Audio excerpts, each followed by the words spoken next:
Tu bola hranica. Hranica rozdelenej Európy. Hranica ideí, hranica slobody. A trvalo 40 rokov, kým sa nám ju podarilo preraziť.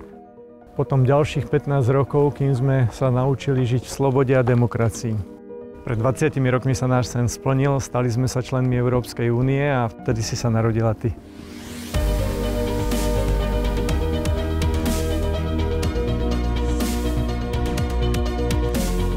Volám sa Simona a mám 20 rokov. Celý život sa cítim ako Slovenka žijúca v Európe bez hraníc. Cestujem po Európe voľne a ľudí z iných krajín nepovažujem za cudzincov. Cítim sa medzi nimi slobodná, ale aj rovnocenná.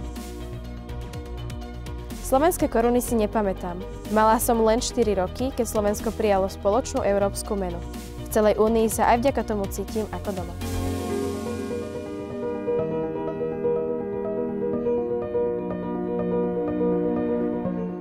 Slovenské hospodárstvo zrástlo za 20 rokov viac ako dvojnásobne a nezamestnanosť klesla na polovicu.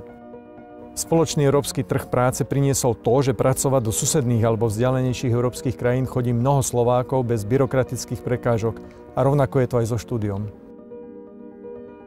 Naga, ja sa teraz chystám na Erasmus a veľmi sa teším, že uvidím, ako mladí v zahraničí žijú a vzdelávajú sa.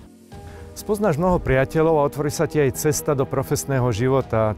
Tieto kontakty z Erasmu priniesli v Európskej únii množstvo úspešných startupov.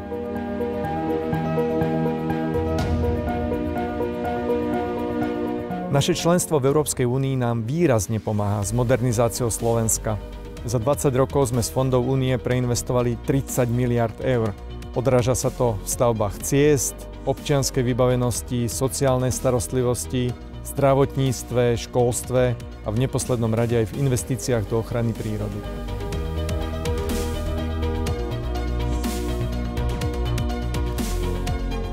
Som rada, že vďaka členstvu v Európskej únii môžeme žiť v modernom svete a že Únia pomáha investovať do našej krajiny. Je dôležité, že to berieš prirodzene, slobodne sa rozhoduješ a ak sa cítiš ohrozená, iní sa za teba postavia. Áno, sama som videla, čo dokážu ľudia na námestiach.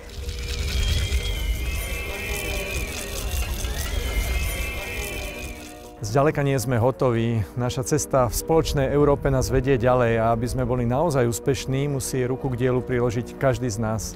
Pretože ak my nebudeme formovať našu budúcnosť, môže sa stať, že to niekto iný bude chcieť urobiť za nás.